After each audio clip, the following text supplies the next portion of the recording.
Okay. A'udzubillahi minasyaitonirrajim. Bismillahirrahmanirrahim. Alhamdulillahi rabbil alamin. Wassalatu wassalamu ala asyrafil anbiya'i wal mursalin wa ala alihi wa sahbihi ajma'in. Rabbi shrah li sadri wa yassir li amri wahlul 'uqdatam min lisani yafqahu qawli. Allahumma ja'alna minal ma'zuli fit ta'bir wa ja'alhu minal ma'zuli fis sama'. Allahumma ja'al qulubana naqiyatan taqiyatan safiyah bi rahmatika ya arhamar rahimin. Allahumma zidna ilman nafi'an, Allahumma zidna ilman nafi'an, Allahumma zidna ilman nafi'an wa zidna fahman wa aqlan wa adaban. Allahumma ahyina bi hayatil ulama, Allahumma ahyina bi hayatil ulama, Allahumma ahyina bi hayatil ulama wa amitna bi mautis syuhada bi rahmatika ya arhamar rahimin. Assalamualaikum warahmatullahi taala wabarakatuh. Pada petang ini alhamdulillah sama-sama kita bersyukur kepada Allah Subhanahu wa taala, yang mana Allah Subhanahu wa taala panjangkan umur kita, dapat kita boleh mengingati kepada Allah, dan dapat taati pada Allah, dapat menggunakan nikmat-nikmat Allah, lebih-lebih lagi daripada nikmat iman dan nikmat Islam yang paling besar yang Allah Ta'ala bagi kepada kita. Jadi pada petang ni, kakak ibu dan kakak bapa, jadi amo nak main bercakapnya tetenya daripada tajuk ataupun maudhu' daripada ulama-ulama besar Fatani ataupun tokoh-tokoh daripada ulama-ulama Taning, hak yang besar-besar, hak yang bersejarah, hak yang dikenalikan oleh orang-orang di tempatan kita. Semoga-moga sebagai jadi pedoman ataupun jadi cuming di dalam masalah kehidupan kita, boleh kita ambil iktibar dengan apakah ulama-ulama di zaman dulu, boleh mereka semua di dalam kejayaan mereka saat itu di dalam mengelubungi rahmat Allah Subhanahu wa taala terhadap mereka. Mereka bergerbel, mereka berjual kerana agama Allah Subhanahu wa taala, hingga bumi taning kita ni, tiga wilayah ni boleh kata diberkati ataupun dipelerai oleh Allah Subhanahu wa taala, dengan sebab mereka taburkan ilmu-ilmu kepada tempat kita, dengan sebab taburkan akidah, taburkan fiqh, taburkan tasawuf. Dengan sebab mereka lah kita saat itu, siapa di hari ni anak-anak cucu petani kita ni dapat duduk di dalam agama, dalam garisan Allah Subhanahu wa taala. Jadi alhamdulillah ulama-ulama yang sebut dalam kitab ni, dalam kitab yang bernamanya tajuk ulama besar daripada Fatani, yang dikarang oleh Muhammad Fathi ataupun Ahmad Fathi Al-Fatani. Jadi muqaddimah yang mari kata alhamdulillahi rabbil alamin al-qaili fi kitabihil aziz innama yakhshallaha min ibadihil ulama'u, innama yakhshallaha min ibadihil ulama'. Bermula pujian-pujian itu sabitlah bagi Allah. Allah mana? Yakni Allah yang mengkakalah ia dan pula yang membela ia dan merentah ia Allah Subhanahu wa taala, yakni akan gapo, akan alam. Alam tu kita sudah royak malam, kita cerita malam, ialah barang selain daripada Allah, dan lain daripada sifat Allah. Maka mana barang selain pada Allah, selain daripada sifat Allah, yakni semacam langit, semacam bumi, semacam kita, itulah dikatakan alam. Jadi Allah Subhanahu wa taala tu al-qaili, yang berkatalah ia dan berfirmanlah ia Allah saat itu, fi kitabihi, di dalam kitabnya, kitab Allah, al-azizi, yang maha mulia ia. Dan kitab Allah yang Allah Ta'ala berfirman, yang Allah Ta'ala saat itu sudah berkata di dalam kitab yang saat itu, fi kitabihil aziz, kitab Allah Subhanahu wa taala yang amat mulia. Tuhan katakan dan Tuhan firman, innama yakhshallaha min ibadihil ulama'. Sesungguh orang yang paling takut kepada Allah, orang yang paling takwa kepada Allah, yakni orang yang takut ke Allah sangat-sangatnya, min ibadihi, daripada segala hamba-hambanya, hamba Allah Ta'ala itu, al-ulama, ialah segala apa? Ialah kena kepada orang-orang yang pandai, ataupun dikatakan ulama-ulama. Ada orang-orang yang pandai, orang yang banyak tahu pengetahuan, orang yang banyak tahu, orang yang banyak reti. Maka orang kau reti, ya kau takut ke Allah. Orang kau banyak pandai, ya kau takut ke Allah. Kerana makrifah dia, pengenalan dia tu setinggi-tinggi. Sebab itulah dikatakan orang yang paling takut ke Allah Ta'ala, orang yang paling dekat dengan Allah Ta'ala, orang yang paling berdamping dengan Allah Subhanahu Wa Ta'ala, ialah ulama-ulama. Maka masa kita, zaman kita ni dikatakan ulama-ulama fatani. Masa Nabi dikatakan ulama-ulama sahabah. Selepas pada ulama sahabah dikatakan ulama-ulama tabi'in. Maka kita ni jauh dah daripada ulama-ulama sahabah, orang yang dengan Nabi. Sebab tu kalau kita ngaji dalam Islam, ia ada asrun nubuwah, asrus sahabah, asrut tabi'in, asrut tabi'it tabi'in. Ini ibu bapa yang kita kena ulang alik kajikan kepada sejarah-sejarah Islam, supaya tok siwi iman kita tu bergonyeh, tok siwi iman kita saat ni tu jadi berkelai kabut, tok siwi iman kita tu rusak. Pasti kita kena tahu tempat usul asal daripada Islam tu mari di mana, Islam tu datang daripada mana, Islam tu terbit daripada mana, siapa dia pembawa agama Islam, siapa dia. Kalau kita kira mari pada asrun nubuwah, yakni masa kenabian, yakni masa dibangkitkan Nabi jadi Nabi dan jadi Rasul. Di zaman itu wahyu tu direct turun ke Nabi yang diwasitahkan oleh Jibril alaihissalam. Orang panggil agama tu datang daripada Allah melalui Jibril saat itu ke Nabi selalu dah mubasyir, ataupun dikatakan berserta selalu dah. Dah tu masa Nabi. Sebab tu masa Nabi lari kepada sahabat-sahabat, kamu jangan kutipkan, tuliskan hadis-hadis. Nabi tak mahu sahabat tu tuliskan hadis masuk di dalam tulis-tulis, masuk dalam pelupoh-pelupoh tamak. Takut hadis tu pergi bercampur dengan kalamullah ataupun pergi bercampur dengan Al-Quran.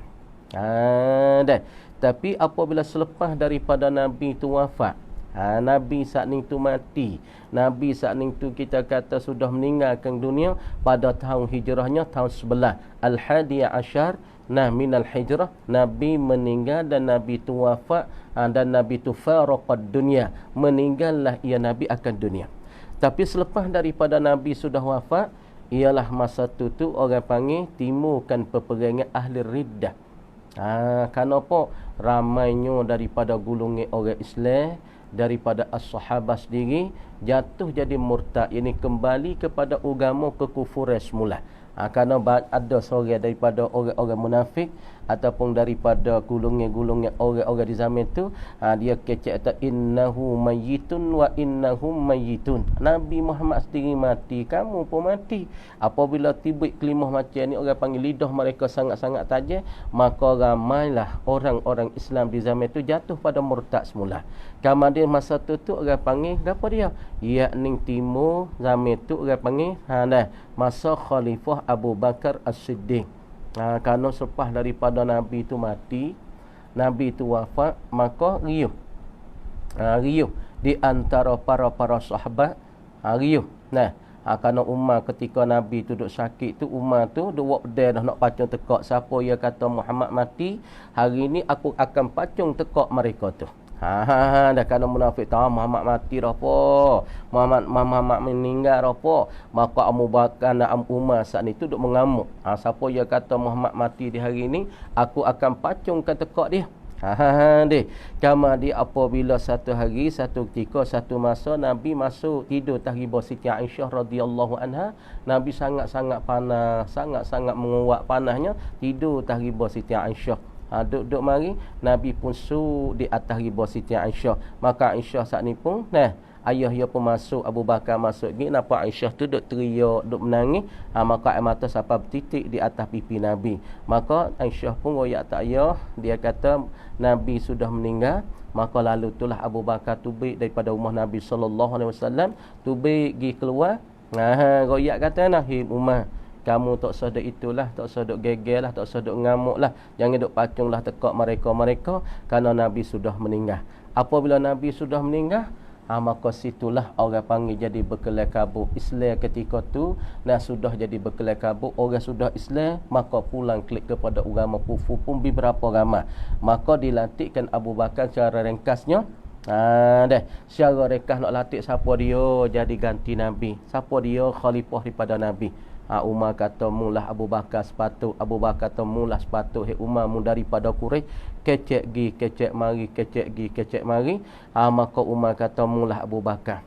Mulah Abu Bakar sebab mu ni orang yang masuk Islam mula-mula, awaluman dakhala fil Islam, awal orang yang masuk pada Islam daripada orang yang tua engkau lah. Dan engkau tu masuk tu semua seluruh daripada keluarga-keluarga engkau. Lepas tu buat kata nak aku pasal apa dia nak sebar kepada orang-orang Arab al-A'rab haul al-Madinah, orang-orang Arab yang ada di lingkungan mana, siapa dia nak isytihar. Umar tak ada apa, hak tu aku ngamulah, kita pergi jalan royak pada mereka.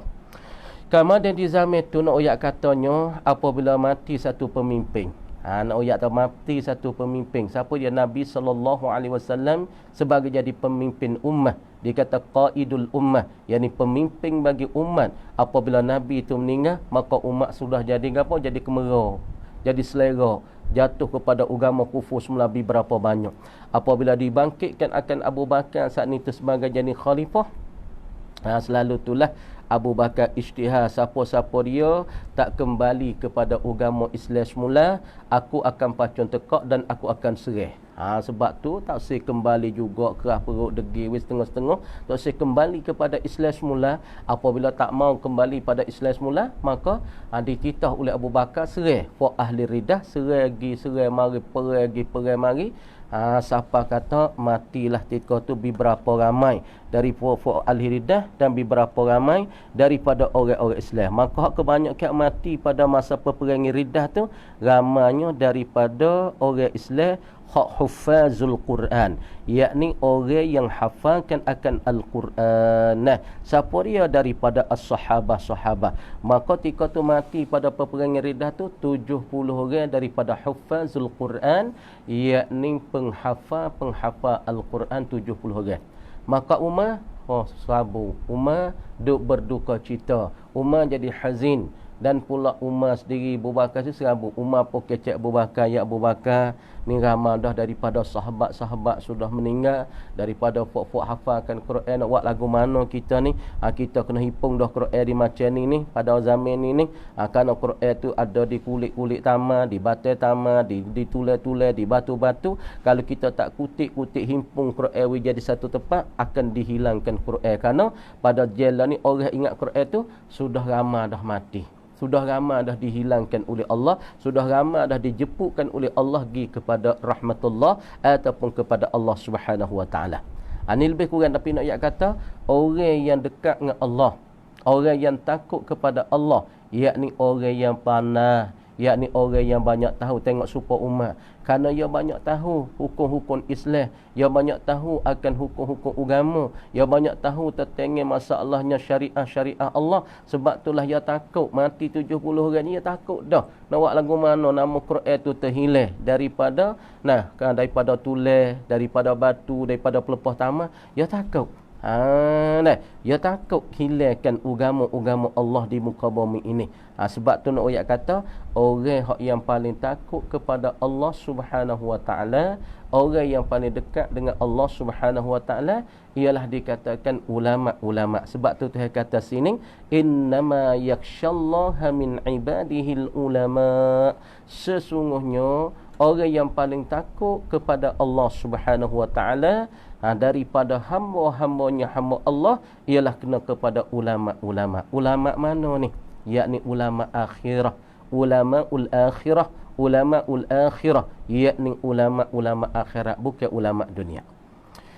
Kama dikata wassalatu wassalamu ala rasulihil aminil qail, dan selawat dan salam turun ia di atas rasulnya, rasul bagi Allah al-amin, yang dipercayai, al-qail yang disebeda Nabi. Nabi kata kana al-ulama warasatul anbiya. Ulama-ulama ni dikatakan orang yang makan pesaka Nabi. Ulama-ulama hak makan pesaka Nabi ni ulama mana? Kita kena faham oleh ibu-ibu dan bapa, saudara-saudari hak yang peminat-peminat semua ni, daripada penonton-penonton yang dak dengar amal cakap pada petang, ulama hak mana? Orang hak makan pesaka Nabi. Maka pesaka Nabi, hak Nabi kita dapat makan pesaka ni, ulama makan pesaka ni ialah gapo dia? Ialah ilmu Allah Subhanahu wa taala, ilmu Quran, ilmu hadis, ilmu tafsir, ilmu apa? Itu orang panggil hak apa? Ulama yang makan pesaka ini daripada anbiya, daripada para nabi. Nabi tak ada tinggal kereta, Nabi tak ada tinggal duit pitih, Nabi tak ada tinggal emas dan perak, tapi Nabi tinggal kepada para ulama, ialah kena kepada ilmu. Maka ulama pada kata hadis Nabi, al-ulama warasatul anbiya, alif la pada al-ulama, ibu bapa, alif la tu al-ulama hak kita baca tu al-ulama, alif la tu nama alif la lil kamal. Apa alif la yang tunjuk di atas kesempurnaan.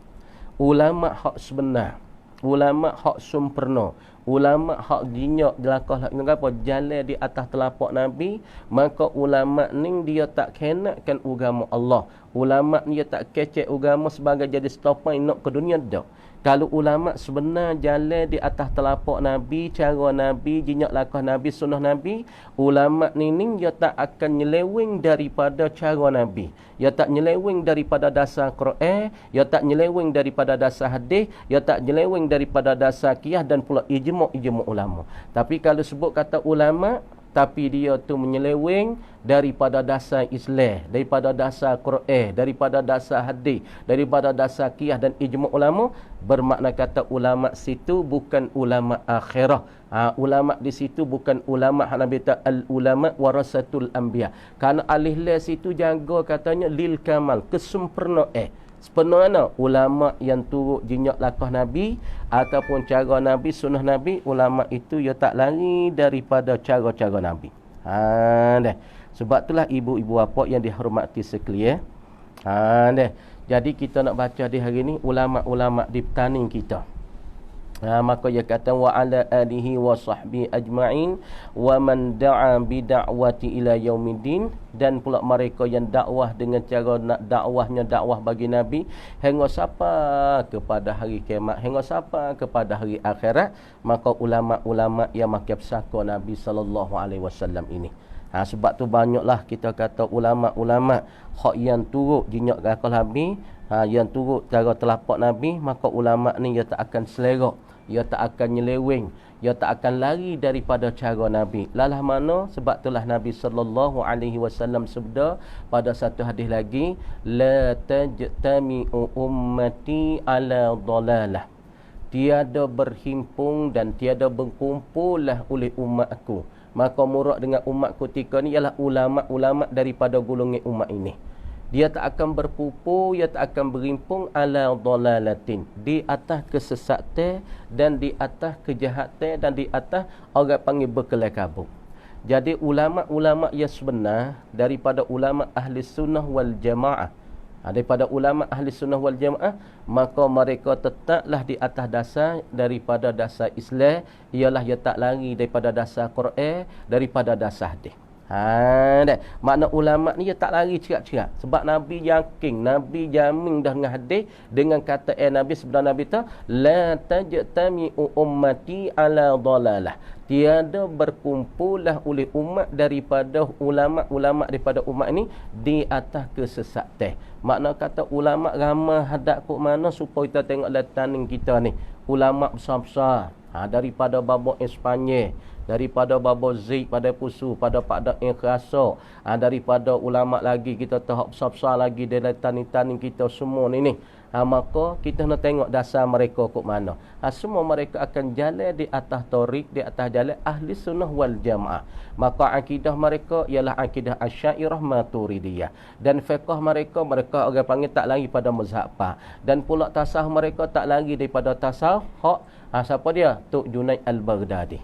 Ni kita kena tengok ibu bapa. Kalau ulama-ulama ia tak lari daripada masalah usul mereka, dasar agama mereka, pokok agama mereka cara Asy'ariyah, cara Abul Hasan Asy'ari, dan pula masalah kita tahu cara mereka cara Abu Mansur Maturidi, dan cara fiqh mereka tak lari daripada mazhab Pak Imam, mazhab Syafi'i, Hambali, Maliki, dan pula cara tasawuf mereka tak lari pada cara Tok Junaid Al-Baghdadi.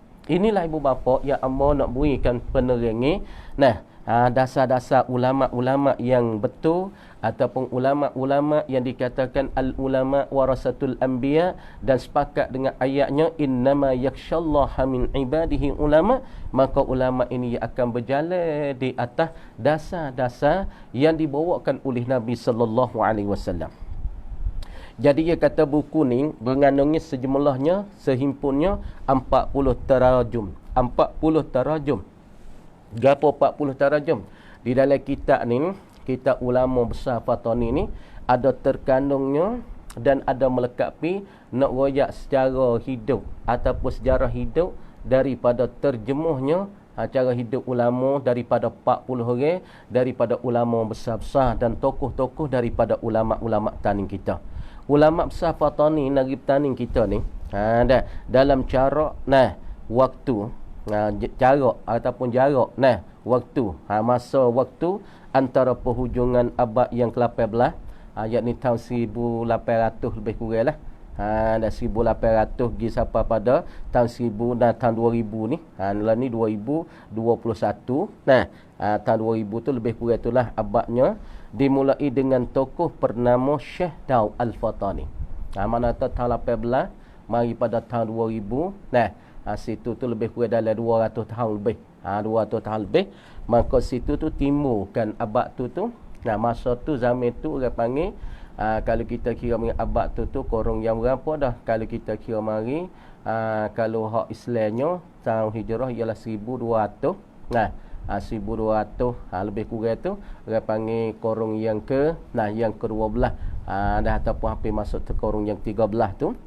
Jadi timur di situ orang panggil satu tokoh, satu ulama yang besar namanya Tok Syekh Daud kita, Syekh Daud Al-Fatani. Maka Syekh Daud Fatani kita ni satu ulama yang masyhur lah bagi kita semua terkenal dengan mereka. Terkenal beliau ni satu ulama yang besar di dalam taning kita. Ulama yang sangat-sangat besar, sangat-sangat tokohnya, sangat-sangat besar yang duk gapo duk berjualnya ataupun duk bawanya, duk sebarkan agamanya hingga sampai kepada kita saat ni tu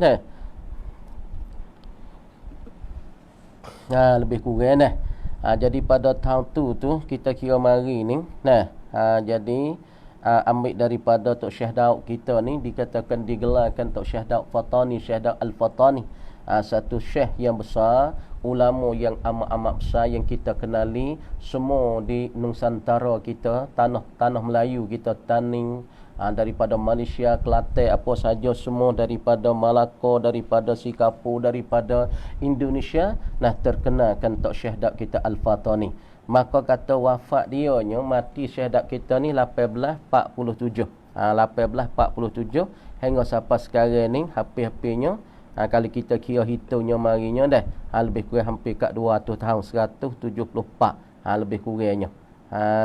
Dan diakhir dengan dengan ayah Diskam. Ayah Diskam wafat pada tahun 1991.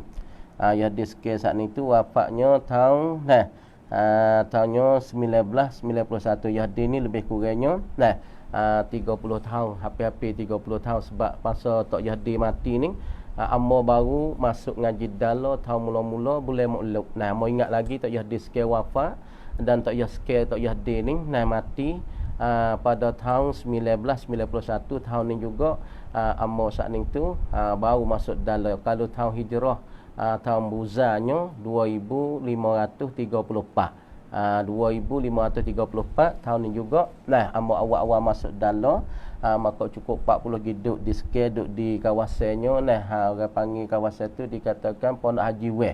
Haji Weh tu kawasannya orang panggil Haji Weh Langah. Duduk situ tu ngaji musim katuk lebih kurang. Maka bulan Maulud tu tak yahdi kita diambilkan oleh Allah dikembali kepada rahmatullah pada tahun tu juga. Dah. Sepanjang tipuhnya 2 abad ini, negeri Fatani menyaksi kemunculan ramai ulama-ulama terkemuka yang datang selisih berganti mengambil tempat dan memainkan peranan yang sangat besar dalam sejarah negeri. Jadi nak ayat kata ulama-ulama yang besarnya dah ya dok gile ganti, dok selisih ke berganti gimari mati hak ning, maka timur hak ning, supaya kita lah matikan tok syahadat, timur kan ulama lain pula, supaya kita dulu matikan tok dalah, timur hak lain pula, mati tok Yahya sekian, timur baba Espanyol masalah, dok maya tu, mati baba lah Sarah, timur hak yang baru pula, kita tu jadi dok selisih lah, dok gile ganti, orang panggil patah tumbuh hilang berganti, orang tu kata patah tumbuh lepas tu hilang berganti, patah tumbuh patah, lepas tu tumbuh semula, lepas tu hilang, lepas tu ganti hak baru pula. Dah. Maka Tok Syekh Daud kita ni satu ulama yang peranan besar sangat. Satu ulama peranan sangat 200 tahun yang terlepas. Lebih kurang kata hampir-hampir 200 tahun dah. Maka satu peranan ulama yang sangat-sangat besar dan satu hebatnya dalam ilmu-ilmunya, dan pula dia sebagai tokoh ulama yang terbesar di dalam tani dikenal siapa ulama-ulama kaji. Tak ada lagi orang panggil ulama di tanah air, tanah Melayu ni nak semacam Tok Syekh Daud, orang yang paling banyak karya kitab. Dah, karya kitab yang paling banyak sekalinya daripada ulama-ulama tanah Melayu ni Nusantara ialah kena pada Tok Syekh Daud kita. Maka Tok Syekh Daud kita ni nak kaya katanya tokoh yang pertama di dalam negeri petani ataupun di dalam tanah air petani jala kita ni, Syekh Daud Al-Fatani. Dah, makna kata lahir dia tu 1799 dan pula mati dia tahun 1847. Dah. Makna kata hidup dia kata setengahnya hampir-hampir kat 200 tahun, kata setengah tak siapa, itu selisih lah di antara masalah. Kata hidup dia tu umur tu beratus tahun, panjang umur dia katanya. Kata hampir kat 200 tahun dia tu hidup. Masa hidup dia tu hampirnya kat 200 tahun. Dah. Jadi nama Tok Syekh Daud ni memanglah sudah tidak tidak asing lagi bagi para penadah kitab Jawi. Jadi makna kata Tok Syekh Daud ni nak royak katanya dia ni memang sudah tidak asing lagi. Makna kata semua orang seluruh ni jadi tahu. Sebut kata Syekh Daud ni semua tu orang tahu dan semua tu orang tu kenal. Bagi pok-pok penadahkan kitab Jawi tu semua orang tahu. Sebut kata Tok Syekh Daud tuai Munyatul Musalli ataupun tuai kitab Munyatul Musalli, kitab Turah. Apa kitab Turah? Yakni kitab kulit kuning. Kitab kuning. Maka kitab kuning ni maka daripada ulama-ulama petani. Jadi sebab itulah ibu bapa, orang ngaji kitab kuning ni kalau yang ngaji sungguh, makna orang ni asas dia kuat. Dan asas dia tu kuat. Dia tak jadi bergonyeh dalam asas dia, dalam pengajian dia ataupun dalam masa dia tua tu, makna kata dia tak jadi bergonyeh dalam amalan dia, dalam ibadat dia, dalam apa saja dia tak bergonyeh. Orang ngaji kitab kuning ni, orang duk pondok ni, makna katanya orang ni dia kemas. Sama di segi dia dalam akidah dia, pegangnya dia, masalah bab usul dia, pegangnya Allah Subhanahu Wa Taala. Allah satu, Allah Ta'ala tidak ada serupa dengan kita, maka dia kuat. Orang mengajikan kitab Turah, kitab cara lama ni, cara kitab tuk guru kita tua dulu ni, kitab kuning ni, makna kata dia saat ni tu orang panggil tak jadi selera. Dalam akidah dia kemakong, dia kemas. Supaya kita ambil benih tu tabur, tak supaya benih tu bertumbuh sendiri. Ni dia tabur tu dia gali tu, tabur dia kamu. Lepas tu benih gitu tumbuh walaupun lambat, tapi dia tumbuh tu orang panggil kejar akar di bawah. Supaya juga orang ngaji kitab kuning, orang ngaji kitab Turah, ngaji kitab Tok Syekh Daud kita Munyatul Musalli masalah, daripada kitab Al-Bahrul Wafi masalah, pada kitab Masailul Furu'an, Furu'ul Masail masalah. Maka nak kata di dalam kehidupan dia dunia dia tu kemas. Tungnya ya saat ni tu kukuh. Lepas tu di dalam fiqh pula yang ngajikan kita gapo dia kitab gapo, kalau usul faridatul faraid, kalau kitab fiqh muniyatul musalli, ataupun di dalam masalah tasahnya yang ngajikan masalahnya daripada kitab-kitab yang kecil, daripada tarbiyatul aulad, daripada minhajul abidi masalah. Jadi daripada penadah orang dok tadahkan kitab-kitab jauh ini semua kena. Kitab-kitab karang ni cukup terkenal dan diminati ramai. Munyatul musalli ni ramai sangat orang kenal. Baca munyatul musalli. Munyatul musalli bukan baca maniyatul musalli. Nama kita baca maniyatul musalli jadi mati orang semaya. Maka kita hak Syekh Daud kita buat bukan nak bercara masalah mati orang semaya, nak bercara niat bagi orang semaya. Niat lagu mana sah, niat lagu mana tak sah, niat lagu mana hak sempurna, niat lagu mana hak dikanaki oleh syarak. Maka ia ada nyatalah di dalam kitab tu. Dalam kitab Muniyatul Musalli tu sebab dia kata niat-niat tu gapo dia ialah hiya qasdu syai'in muqtarinan bi fi'lih, yakni menyertailah oleh seorang akan sesuatu tu dengan perbuatan. Allahu akbar. Makna yang menyertai perbuatan dia saat ni tu serta dengan niat, serta dengan kuasa. Ya kuasa Allahu akbar dalam Allah tu ya kuasa. Mana qasdu syai'in muqtarinan bi fi'lih, mengqasakan suatu perkara serta dia saat ni tu mengerjakan akan perbuatan. Qasdu syai'in, qasaklah akan suatu perkara muqtarinan bi fi'lih, serta dia saat ni menyerta dengan perbuatan Allahu akbar. Maka di dalam Allah yang masuk niat dia daripada Allah suk daripada Ra akbar, niat lagu tu sempurna ke tak sempurna. Maka di dalam kitab Muniyatul Musalli tu dia nak cara mana tu? Nak cara niat-niat orang semaya tu lagu mana niat terbahagi kepada berapa pula. Ada muqaranah kamaliyah, ada muqaranah urfiyah, ada muqaranah tauzi'iyah. Dalam kitab Muniyatul Musalli hak bagi tak syahdat kita nak bercara lah tentang niat-niat dan qasak bagi orang semaya tu lagu mana yang sepenuhnya, lagu mana hak betulnya, lagu mana yang dikanakkan oleh syarak. Itulah yang dikanakkan dalam kitab Muniyatul Musalli yang dikarangkan oleh Tok Syahdat kita Al-Fatani, hak yang mati abad yang ke-18 hingga sampai pada abad yang 2020 ni. Walaupun sudah dicetak semenjak tahun 1310, yakni 1310 Hijrah, lebih kurangnya 100 tahun. Lah ni 1442. Makna kata lebih kurangnya 130 tahun dulu duk cetak. Ulama cetak, lepas cetak. Cetak sekali habis kitab Muniyatul Musalli. Daripada ponok-ponok setengah cetak, habis. Cetak. Dan semenjak beratus tahun duk cetak kitab ni. Duk saling kitab ni, duk tobok kitab ni, lebih kurang 100 tahun lebih dah. Ataupun tahun hijrahnya 1310 daripada hijrah, ataupun tahun 1892. Dan diulang cetak saat ni tu berpuluh-puluh kali. Puluh-puluh kali dia cerita nak kata ni lah ibu bapa. Nak royak kata dia apabila benda ada berkat, benda saat ni tu ada keberkatan, maka bila berapa puluh tahun, berapa ratus tahun sekalipun, benda tu orang panggil tak habis masalah keperluan orang. Sebab itulah ulama-ulama dia kata, dia mentakrif apa keberkatan. Yakni keberkatan wahia ziyadatul khairi lil ghairi. Makna kata tambahlah kebajikan dan kebaikan untuk yang lain, untuk orang lain. Jadi makna kata kita yang dia karang tu beratus tahun, 200 tahun dah. Tapi bermakna kata kitab tu cetak saat ni tu dan pula saling ni daripada naskah tu sampai berpuluh-puluh kali.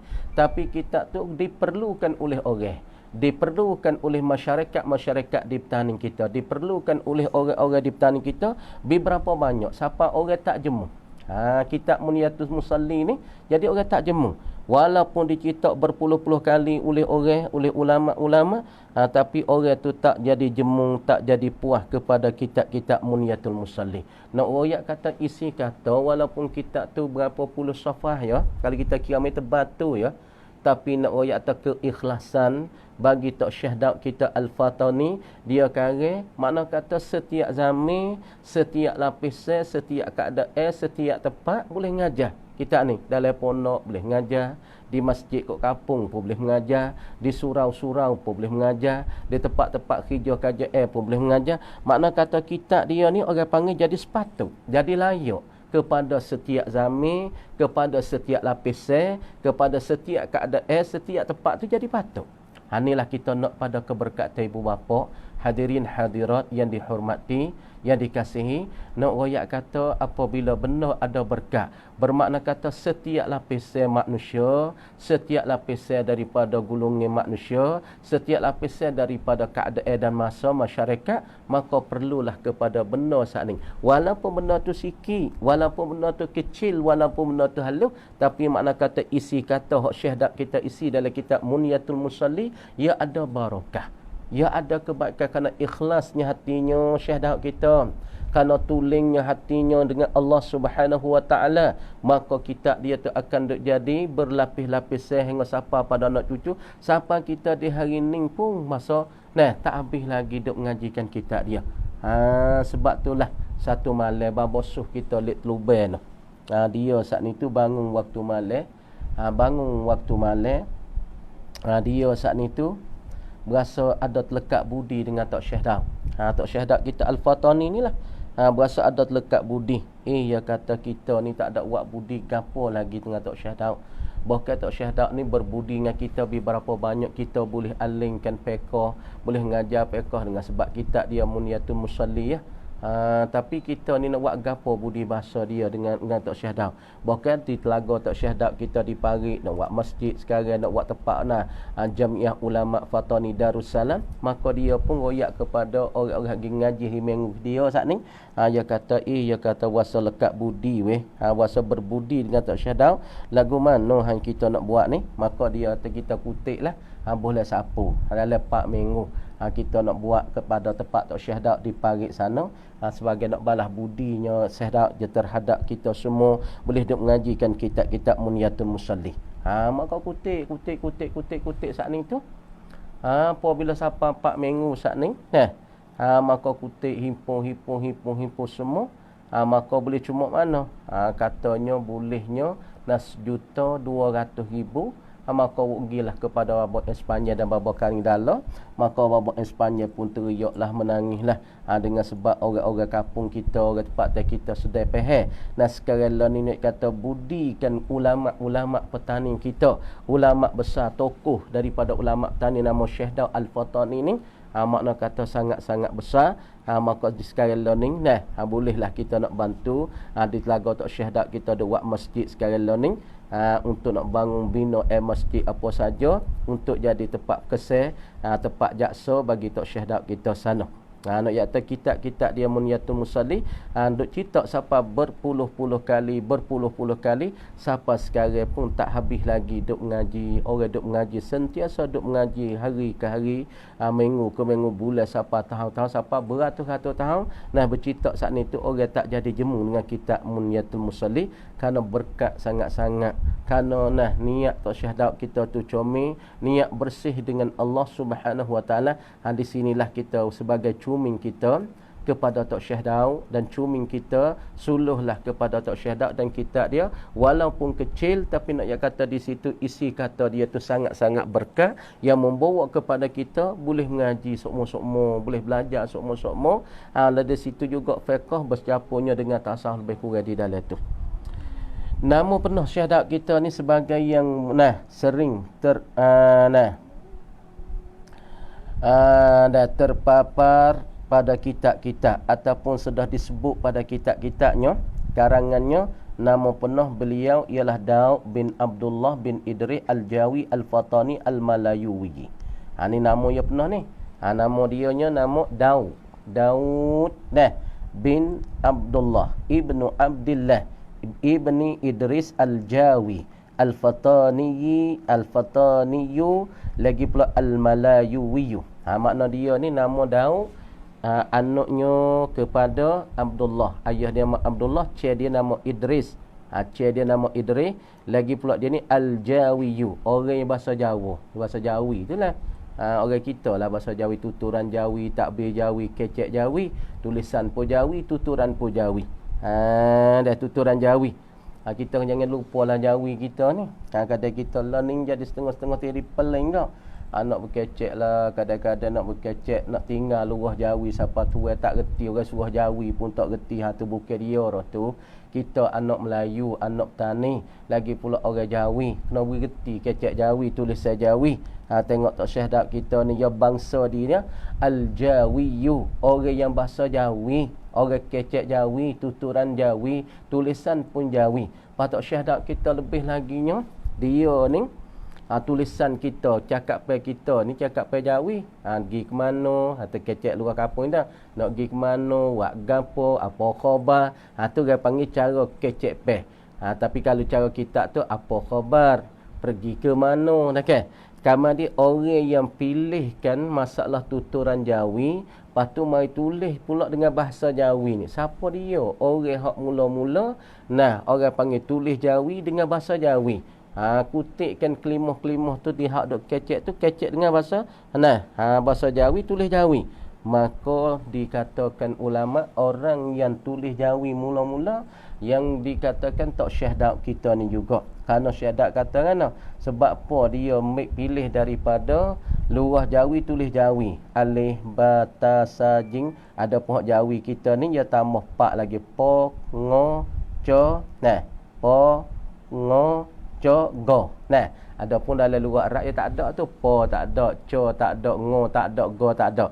Kerana Tok Syekh Dak kita jawab tu, sebab dia pilihkan tulis Jawi dengan bahasa hurufnya orang panggil huruf Quran. Kenapa?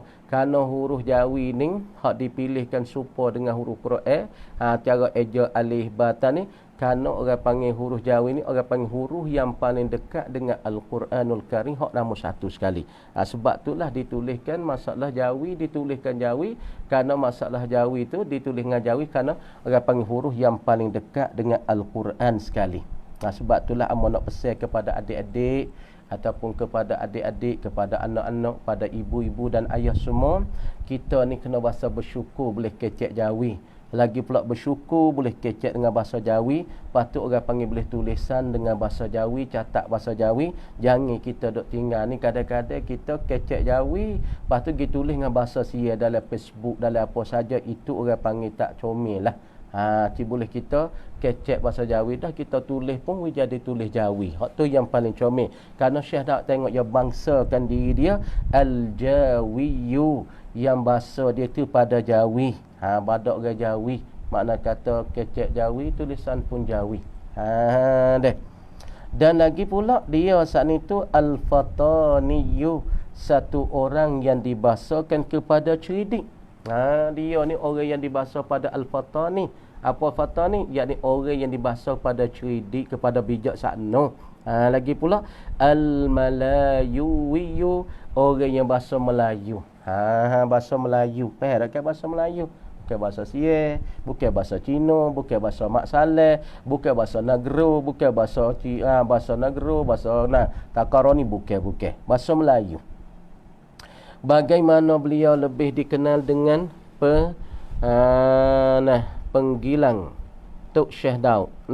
Fatani saja, penggilang, panggilan.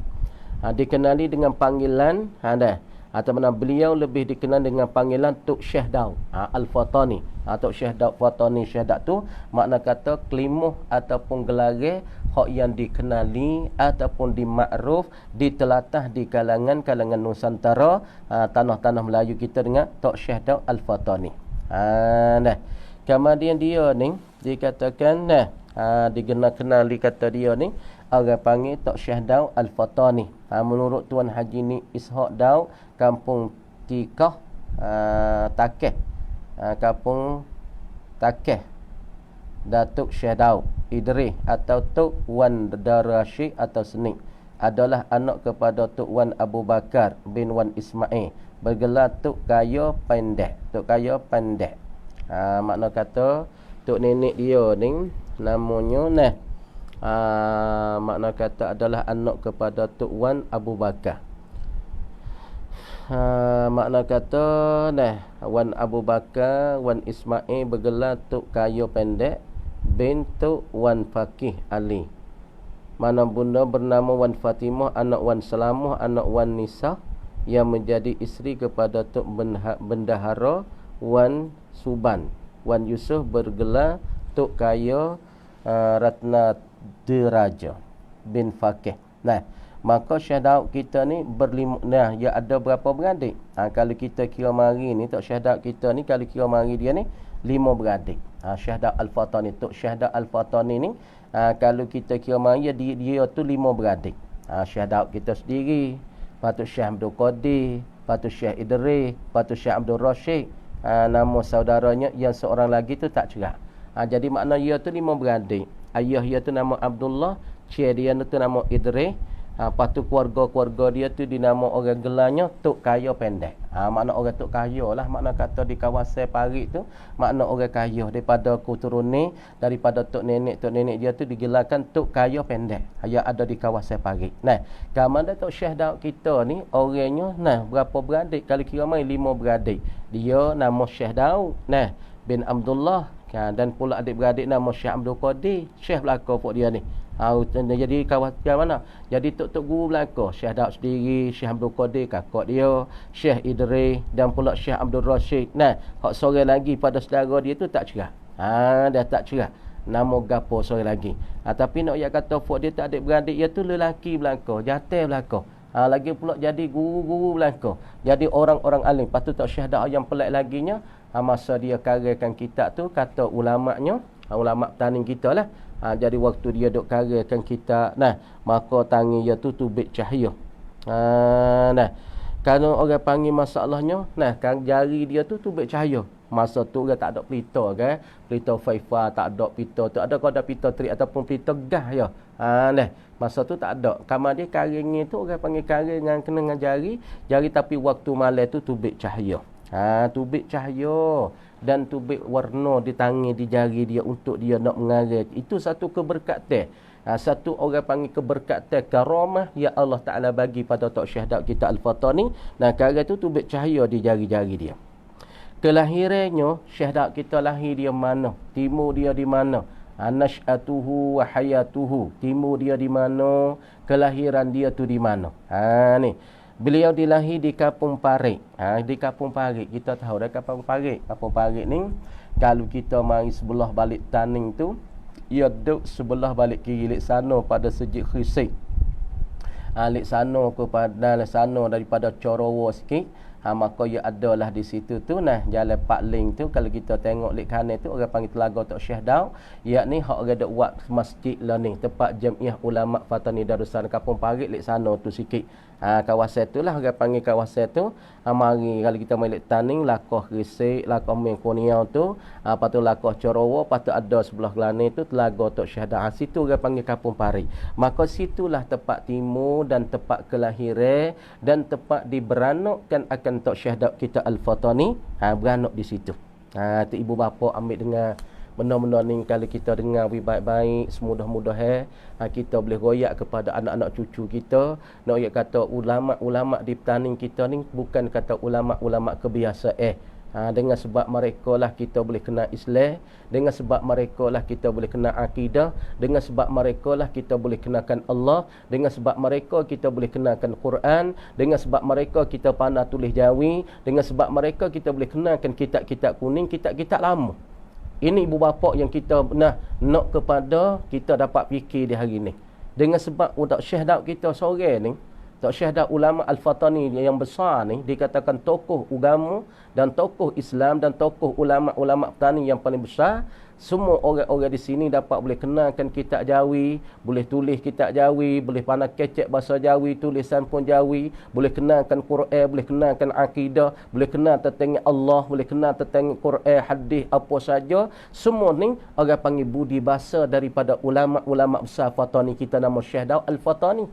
Jadi kalau kita ni duk terupa kepada sejarah hidup bagi ulama-ulama petani kita, makna kata kita ni sejauh-jauhnya daripada Islam, sejauh-jauhnya daripada Allah dan sejauh-jauhnya daripada agama Allah. Kerana mereka inilah gerbang mereka cocok tanam mereka, tabur benihkan ilmu Allah di taning jalan kita. Siapa di hari ini orang kita kenal Allah, di hari ini bunyi bel di masjid, di hari ini ada masjid duk bel, di masjid duk baca Quran, di sekolah-sekolah budak-budak dan kanak-kanak boleh mengajikan agama, dengan sebab gerbene mereka tinggalkan kitab-kitab, mereka tinggalkan tulisan-tulisan daripada kitab Muniyatul Musalli, daripada kitab Furu'ul Masail, daripada Al-Bahrul Wafi, daripada semualah banyak daripada kitab kata syahadat kita Wusyahul Afra, Wusyahul Hafra, daripada kitab Aqidatun Najm, banyaklah daripada kitab-kitab tak syahadat. Inilah patut yang kita fikir, patutlah kita saat ni tu memikirkan kepada ulama-ulama yang tinggalkan sejarah hidup mereka yang baik, yang boleh kita fikir. Kerana kitab Muniyatul Musalli ni beratus-ratus tahun dah. Cetak sekali habis, cetak sekali habis. Siapa beratus tahun, siapa sekarang orang tak jemung dengan kitab Muniyatul Musalli, kerana keberkatan bagi tok syahadat kita. Di Parit marhum yang hafiz Kampung Krisik, dekat dengan Kampung Krisik, kira-kiranya lebih kurang dengan Kampung Krisik tu 7 km di sebelah selatan bandar foto ni. Kalau kita kira mari tu tak nak siapa manalah 7 kilo, tapi dia tulis sini 7 kilometer lebih kurangnya. 7 kira-kira 7 kilometer di sebelah selatan bandar Fatoni. Kampung bandar di selatan bandar ataupun ibu kota petani sekarang. Lebih kuranglah kalau ngatan itu, kalau ibu kota petani itu siapalah, lebih kurang 7 kilo. Kampung Parit dengan bandar petani sekarang dengan Merang Tani sekarang itu lebih kurang 7 kilo. Tetapi tarikh kelahiran menjadi perselisihan pendapat di kalangan para pengkaji dan peminat sejarah. Umpamanya dia kata selisih sikit masalah tarikh kelahiran, bagi masalah tarikh lahir dia tu bila, mana syahadat kita beranak bila, hak tu orang panggil ada selisih sikit dan ada telikah sikit, ada orang panggil tak makna tak jadi sepakat sikit lah. Ada yang mengata bahawa syahadat hidup sezaman dan pula apa dia dengan syekh, dengan safar guru wan dengan syekh guruan, dengan safar guruan apa dia ni sezaman. Jadi makna syahadat kita hidup sezami dan safar guruan dengan Syekh Muhammad Arsyad Banjar. Kata setengah tu makna kehidupan dia saat ni tu dia dengan zaman Tok Syekh Daud kita tu dengan Syekh Muhammad Arsyad Banjar. 1710 juga. Ataupun hingga siapa pada 1812. Tok Syekh Daud kita ni hidup dia saat ni tu makna kata tahun 17 kalau kita tahu 1710 ni makna kata sekarang tu lebih kurangnya dekat-dekat 300 tahun lah. Kalau 17, kalau ia beranak lahir tu pada tahun 1710, mai tahun siapa sekarang tahun 2021 ni, makna kata hampir-hampir 300 tahun lah. Kata setengah tu 18, kalau 18 tu 200 tahun. Makna tu ini masalah sejarah hidup dia tu duk jadi selisih di antara pencipta-pencipta ataupun daripada pengkaji peminat daripada sejarah. Tu makna kata duk jadi selisih sikit. Belajar dia kat saat ni hidup dia, makna lahir kehidupan dia tu di mana? Makna kata lahir di hidup ataupun timur dia tu di Kampung Parit, dekat dengan Krisik, lebih kurang dengan bandar petani sekarang 7 kilo. Kamar dia belajarkan syahadat kita ni di mana? Menurut cerita Haji Ni Ishaq lagi pada peringkat awalnya. Jadi syahadat kita ceritanya menurut cerita mengaji dia. Yang mengaji menurut cerita Haji Ni Ishaq. Maknanya dia mengaji mula-mula kepada Haji Ni Ishaq. Pada peringkat awalnya Syekh Daud berguru dengan keluarganya. Maknanya dia berguru dengan keluarga dia sendiri, adik-beradik dia yang ada di Kampung Parit yang mengaji situ sendiri, yang memang terkenal alim. Makna kata Ni Ishaq ni daripada keluarga dia, daripada adik-beradik dia, kamar dia mula-mula sekali yang mengaji dengan keluarga dia di Kampung Parit saat ni tu. Di Kampung Parit lepas tu memanglah dia satu dikenali. Haji Ni Ishaq ni satu orang yang alim di zaman tu. Seorang daripada mereka dikatakan bernama Syekh Safiyuddin, bapa saudaranya. Kata setengah yang ngaji di pak saudara dia nama Syekh Safiyuddin. Kata ngaji pula kepada Nek Ishak. Nah, pada keluarga dia orang alim di kawasan Kampung Parit duk ngaji mari masa dia tu muda-muda duk ngaji kepada waris-waris dia sendiri. Ada juga pendapat yang mengata gunungnya Syekh Daud menerima pelajar asasnya di Fatani selama 5 tahun. Mana kata gunungnya ataupun apa ni, ada juga pendapat yang mengata Syekh Daud menerima pelajaran asasnya tapak dia ngaji mana gunungnya ataupun asasnya tapak dia mengaji saat ni di Fatani lebih kurang lama mana selama 5 tahun. Makna tak Syekh Daud kita duk ngaji di petani ni lebih kurangnya 5 tahun. 5 tahun saja. Kamu dia pergi ke Aceh. Dah. Lepas daripada yang ngaji di petani 5 tahun kepada keluarga dia ni Ishak, kepada Sofiyuddin daripada bapa saudara dia, duk ngaji 5 tahun, lepas dah tu dia pergi ke Aceh selama 2 tahun. Jadi 7 tahun. Ngaji taning 5 tahun kepada keluarga dia, lepas tu pergi ngaji ke Aceh saat ni tu lebih kurang 2 tahun. Pula selepas itu menyambung pengajiannya di Makkah. Lepas pada tu segi sambung ngaji di Mekah. Lama mana ngaji Mekah? Selama 30 tahun. 30 tahun. Dekat-dekat 40 tahun dah. Ngaji rumah 5 tahun. Ngaji Aceh 27. Lepas tu ngaji Mekah ialah 30 tahun dah. Jadi 37 tahun. Masya Allah. Orang dulu mengaji ni. Tak aling buat apa tengok pengajian demo lamanya. Panjangnya masa ngaji di petani saja 5 tahun, pergi ke Aceh 2 tahun, lepas tu pergi ke Mekah 30 tahun. Ngajinya masa ni 37 tahun dah, dan akhir sekali di Madinah. Ngaji Madinah pula 5 tahun. Jadinya 40 berapa? Yakni 37 campur dengan 5 tahun, jadinya 42 tahun. Syekh Daud ngaji ni 42 tahun. Allahu Akbar. Ibu bapa dah, kita tengok ulama-ulama dulu ngaji 42 tahun. Baru mereka saat ni tu orang panggil jadi apa? Buhurul ilmi. Jadi orang panggil jadi lauk-lauk bagi ilmu. Mereka dikatakan bahir, orang yang mahir. Lagi pula mereka dikata orang yang mahir, lagi pula orang yang dikatakan buhurul ilmi ataupun dikata fuhlul ilmi. Mereka tu dikatakan lauk-lauk ilmu. Mereka tu dikatakan jatang-jatang daripada ilmu. Mereka dikata orang-orang yang mahir tentang masalah ilmu. Dah. Mahirun fil ilmi. Lagi pula mereka tu dikata buhurul ilmi. Mereka dikata fuhlul ilmi. Ni nak kata sebab apa? Pengajian mereka sangat-sangat lama. Sebab itulah Imam Syafi'i kita katanya, lang tanalal ilma illa bisittatin saumbiha bitafsiliha bibayanin zakain wa hirsin. Lagi pula wa tulu zamanin wa bulghatin wa irsyadi ustazin wa tuli zamanin. Dah Imam Syafi'i kita kata, tengok Imam Syafi'i sendiri katanya, lang tanalal ilma, tidak tercampailah akan ilmu, engkau tak sampai pada ilmu yang sebenar, illa bisittatin, malaikan dengan nekara. Imam Syafi'i kita ada katanya, tak tercampailah engkau tak dapat hakikat ilmu, tak dapat kepada kebenaran ilmu, tak dapat masalah sedalam ilmu, illa bisittatin, malaikan dengan nekara. Mana? Saumbiha, selagi aku nak cerita Imam Syafi'i akan dia akan ni tu bitafsiliha, dengan nak tafsir so nekara. Kata nak dapat ilmu, nak campai ilmu, nak sapa kepada hakikat ilmu, bibayaning, dengan nak kenyataan, nak penerangi. Mana? Zakain.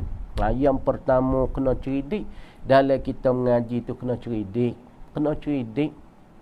Bukan ngaji semata ngaji. Demo ngaji, kita mengaji. Demo belajar, kita belajar. Tapi ya kena ada bijaksana juga. Dalam cara mengaji tu kena ada taktik, orang panggil. Kena ada taktik cara tok guru mengajar. Kita kena tengok taktik tok guru. Sebab itulah perlu kita mengaji tu ramai gurunya. Kerana nak tengok taktik guru ni macam ni, tu guru ni macam ni. Supaya tak syahadat kita mengaji 40 tahun. 5 tahun di Jawi, 2 tahun di Aceh, 30 tahun. Di mana? Ialah di Makkahul Mukarramah. Jadi 37 tahun. Lepas tu capur pula pergi ngaji Madinah 5 tahun, jadi 42 tahun. Sebab Imam Syafi'i kata ngaji tu kena cerdik. Lagi pula wahir sin. Dari kita ngaji yang kedua, Imam Syafi'i kata kena loba.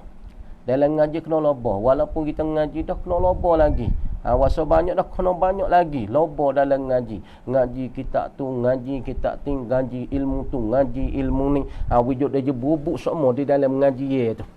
Deh, bubuk tak cukup semua. Wasa tak cukup, wasa tak padai. Ngaji dah 4-5 buah ni, ngaji pula. Baca dah baca pula. Ngapa dah mengapa pula. Tu makna kata jadi lobo. Lobo di dalam ngaji. Tu caranya. Lagi pula yang 3 wajtihadin, kena bersungguh-sungguh. Deh, makna kena bersungguh-sungguh. Lang ngaji tu bukan mamai banyak tidur. Tak apalah aku kalau Tuhan nak wi aling ka aling lah. Dia tawakal lah, tawakal ke Tuhan lah. Kalau Tuhan nak wi aling ka aling walaku ngaji sikit-sikit ada apa. Boleh tunggulah mung deh. Kalau mengajilah tu boleh tunggulah. Dah. Dan satu lagi yang keempat Imam Syafi'i kata wabulghatin, kena cukup belanja dalam kita mengaji tu pun kena cukup belanja belanja kita nak beli kitab, belanja kita nak makan hari belanja kita nak belanja masa seminggu, masa sebulan, masa setahun di dalam mengaji. Dan yang kelimanya wa irsyadi ustazin, dan pula masalah kita terpertunjuk ke bagi ustaz. Makna guru hak nak kita tu kena guru mursyid, guru yang sebenar-benar. Orang panggil tok guru saat ni tu yang sebenar-benar. Orang panggil dengan ilmunya, dengan keadaannya, dengan waroknya, dengan ikhlasnya, nak bagi ilmu pada kita. Yang keanehnya watu li zamanin, yakni kena panjang masa. Panjang masa kita belajar tengok saya dak ngaji 42 tahun. Iaitu di Jawi 5 tahun, pergi ke Aceh 2 tahun, pergi ke Mekah 30 tahun, pergi ke Madinah 5 tahun. 42 tahun, masya-Allah deh. Sebab mereka aling sungguh. Dengan sebab apa? Sebab mereka lama sungguh dalam pengajian. Itulah ibu bapa yang amo nak sekarang nak wayah hari ni sekadar ni dulu. Insya-Allah esok kita akan bersama lagi. Ni kita suknya dekatnya masalah pelajar ilmu bagi Syahdaud dan kelahiran Syahdaud. Syahdaud ngajinya 42 tahun, maka kelahiran dia saat ni tu mana ialah di Kampung Parit dekat dengan Kerisik, 7 kilo lebih kurang dengan Bandar Petani sekarang. Maka ngaji dia saat ni mula-mula ngaji tu di kampung, di kawanan, di waris-waris dia. Nak ngaji di Aceh 2 tahun, pergi ke Mekah 30 tahun, kau ngaji pada Tok Mekah, lepas tu ngaji di Madinah. Inilah kita kena buh jiwa ni kepada anak-anak kita, ibu-ibu, nak ngaji wi lama, ngaji wi panjangkan masa, ngaji wi tulu zaman, panjang ngaji wi lama, wi banyak ngaji kolamo kau orang panggil ya supaya pangkayu itulah padi depa bila ya kau isi banyak, ya kau menak isi banyak, ya kau rokok isi banyak, ya kau tuna. Ini isyarat kepada ilmu dia tu banyaknya, ilmu dia tu beratnya, ilmu dia berisinya. Gitulah hari ni amba nak beri dan sikit banyak pakat kita pakat fikir, ambil sebagai pedoman hidup dengan sejarah ulama-ulama di petani kita, daripada tokoh-tokoh. Mudah-mudahan kita boleh buat cermin di dalam hidup, di dalam anak-anak kita, di dalam apa saja. Ni ngaji 2, 3, 4 hari berasa aling dah, ngaji 4, 5 tahun berasa habis diri dah. Itu bukit dah tu. Tu bukit tu dah. Kita tengok contoh-contoh, tengok ulama-ulama yang masyhur daripada Syahdaud Al-Fatani. Syahdaud Al-Fatani ngajinya 42 tahun. Qadar tu dulu dengan kata wabillahi taufiq wal hidayah. Assalamualaikum warahmatullahi wabarakatuh.